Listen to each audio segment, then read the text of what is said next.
Përshëndetje miq të emisionit 05, edhe sot jemi në sheshin e Ferizajt. Jemi sot këtu me profesorin e Fakultetit të Edukimit, Departamentit Teknologji dhe Informatik, profesorin Sulejman Berisha. Profesor, përshëndetje. Përshëndetje, mirë se u gjej. Fillimisht faleminderit shumë që pranove ftesën e emisionit 05. Faleminderit shumë për ftesën. Profesor, po ecim dal nga dal edhe po fillojmë bashkë bisedojmë. Fillimisht po duam të pyet na tregoj çka të shtyhet të kandidosh në këtë zgjedhje për deputet nga rodhët e Partisë Demokratike të Kosovës. Po janë disa arsye. E para është që pas mbarimit pak a shumë të fokuseve të mia personale, familjare, profesionale, dhe pas një karriere mjaft solide të mirë, mendoj që erdhi koha që këto përvoja, këto eksperienca ti ofroj edhe në Partinë Demokratike të Kosovës. Në rregull, profesor, po duam të pyet na tregoj si e sheh gjendjen aktuale politike në vendin tonë, Republikën e Kosovës. Nëse referohemi për shembull një raporti dje që u publikua nga Banka Botërore që për fat keq Kosova para radhitet e dyta në Evropë për shkak të buxhetit dhe mirëqenies së qytetarëve, atëherë është një lajm i cili s'na gëzon asnjë qytetar, për cilën normal nuk do dënim ta shinim këtë gjendje. Ashtu, profesor Berisha, unë po duam të pyet pak, na tregoj cilat janë pikat kryesore të cilat do t'i preknin në kuvendin e Kosovës. Ajo e para është eksperienca e mia në komisione parlamentare, më herët duke marrë pjesë nga bordi këshillënës për qeveri dhe mjedis, më herët që ka qenë i konsoliduar nga qeveria e Kosovës. Mendoj që eksperiencat e mia në fushën e legjislacionit të mjedisit, të arsimit dhe të energjetikës janë fokuset kryesore që do t'i shërbeja vendit. Profesor, vazhdojmë me pyetjen e radhës. Po duam të pyet çfarë mendoni me ngritjen e cilësisë së shërbimeve të menaxhimit të mbeturinave nëpër komunat Kosovës në tërësi. Është temë, është fokus për fat keq që jemi shembull në region dhe më gjerë, normal gjithni për menaxhim të dobët, dhe sikur jemi ambientuar dhe me mbeturina që na rrethojnë gjithandej, aspekti ligjor është në rregull, të thoja, por menaxhimi dhe kultura e para dhe qytetarëve, edhe ndërgjegjësia dhe përgjegjësia e shërbimeve të kompanive publike në këtë fush lënë për të dëshiruar, dhe këto janë fokuset cilat edhe normal mos harrojmë ekonominë qarkore për cilën vetëm flitet në të shkruar dhe pak realizohet në terren. Flasim për selektim të mbeturinave që nga ekonominë familjare, bizneset, transportin, selektimin, licencimin e ndërmarrjeve të cilat do të operonin në fusha të caktuara të brenda profileve të mbeturinave deri te mënyrën e asgjësimit.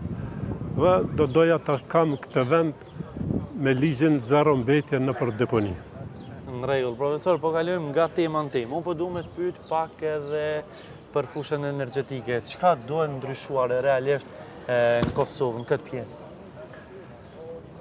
E para që do ndryshoja, për cilën dhe kam bërë disa shkrime, është strategjia aktuale për energji, e cila është hartuar nga qeveria aktuale, e cila don patjetër ndryshim, sepse aktualisht kjo strategji çon në varësi të furnizimit të vendit tonë me energji nga jashtë.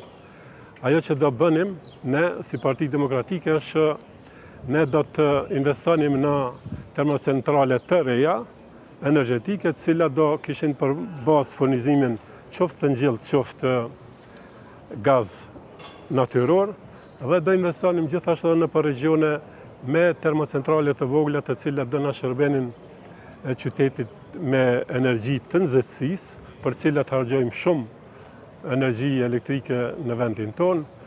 Do duhet të jemi shumë më të vetëdijshëm që të jemi edhe kursimtar të pjesa energjetikës, sepse kemi mjaft humbje duke filluar nga vendi i burimit deri te konsumatori i fundit. Ashtu, profesor, nëse do jeni pjesë e kuvendit Kosovës, na tregoj cilat janë ndoshta projektet e para të cilat do i prezentoni. Këto që Do i tash kërkoni për për mua, realizim, përgjithësi. gjithsesi për mua, pjesë e arsimit, jo që ne kemi kuadro të dobta tjera, por mendoj që në këtë pjesë do të ndryshu sistemi në arsim, por ndryshe fokusi tjerë pastaj është normal është fusha energjetikës. Këto investime që tash do duhet të i bënim në zhvillimin e kapaciteteve të reja energjetike, në shfrytëzimin maksimal të burimeve të ripërtërishme të energjisë e tjera, si dhe të pjesa e menaxhimit të mbetorinave, do duhet që ne të fillojmë sa më shpejt me ekonominë qarkore dhe të fillojmë të licencojmë ndërmarrjet, të fillojmë selektimet, të fillojmë ngritjen e edukatës qytetarëve, të ndalim deponitë e egrat të cilat na vërshuan gjithandej në Kosovë, dhe të përngjajmë tani më shpejt një familje e cila e ka standardin këtë lami që ne realisht jemi mjaft larg nga kjo punë. Ashtu, profesor, tashmë jemi në kohë fushate, po du me të pyet për ty personalisht, sa është e rëndësishme kontakti, afërsia me njerëzit e njëkohësisht edhe me i dëgju problemet, hallet e tyre që i kanë? Është një term në menaxhim tuaj që klienti është mbret. Dhe nga kjo pikpamje unë edhe zbatoj dhe praktikoj edhe në mësimdhënie, sepse po nuk i afër klientit, po nuk e ndëgjon, po nuk ke kulturë dëgjimi, konsultimi, marrëveshje, dhe normal që nuk do të arrish ta bësh një vlerësim të saktë dhe të identifikosh kërkesat e klientit se në fakt për çfarë ka klienti kërkesa. Kështu që kjo është shkallësi imja, komunikimi, ndëgjimi, transparenca dhe toleranca në komunikim që mendoj që është një forcë në vete që më bën dallim. Ashtu. Tashmë jemi thaj se fundit intervistës, nëse të pës, pse qytetarët duhet ju votojnë juve personalisht dhe Partinë Demokratike të Kosovës?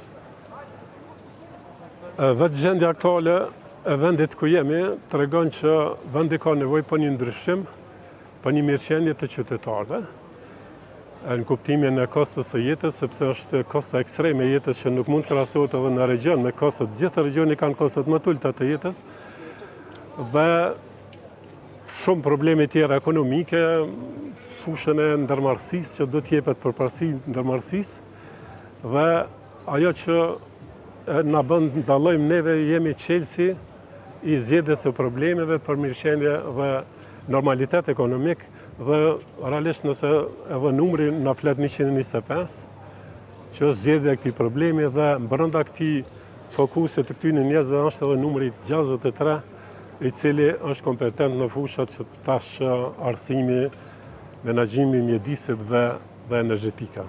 Ashtu, e the këto mirë, po nëse të pës, për fund, cili është mesazhi juaj për gjithë qytetarët edhe gjithë ata realisht që po e shohin këtë video? Qytetarët do i thoja, zhvilloni mendimin e juaj kritik, mos mendoni bardhëzi, kuptoni të mirën që u sjell një qeverisje vendit, sigurinë dhe mirëqenien e përgjithshme ekonomike dhe të avansojmë sa më shpejt me kriteret, standardet që do t'i plotësojmë për të qenë pjesë e një bashkësie që quhet Bashkia Evropiane, kriteret të cilave ende larg, as që në shumë fusha nuk kemi filluar edhe ti zbatojmë. Ashtu, profesor, faleminderit shumë, ishte vërtet kënaqësi që të pata në sheshin e Ferizajt edhe të uroj shumë suksese në zgjedhjet e shtatërshore. Ju faleminderit shumë, gjithashtu suksese edhe portalit tuaj dhe emisionit tuaj në mbarvajtjen dhe punën që vërtet jeni për lakmi. Faleminderit shumë, ishte kënaqësi. Miqtë e emisionit 05, ishim edhe sot në sheshin e Ferizajt. Ishim këtu me profesor Sulejman Berisha.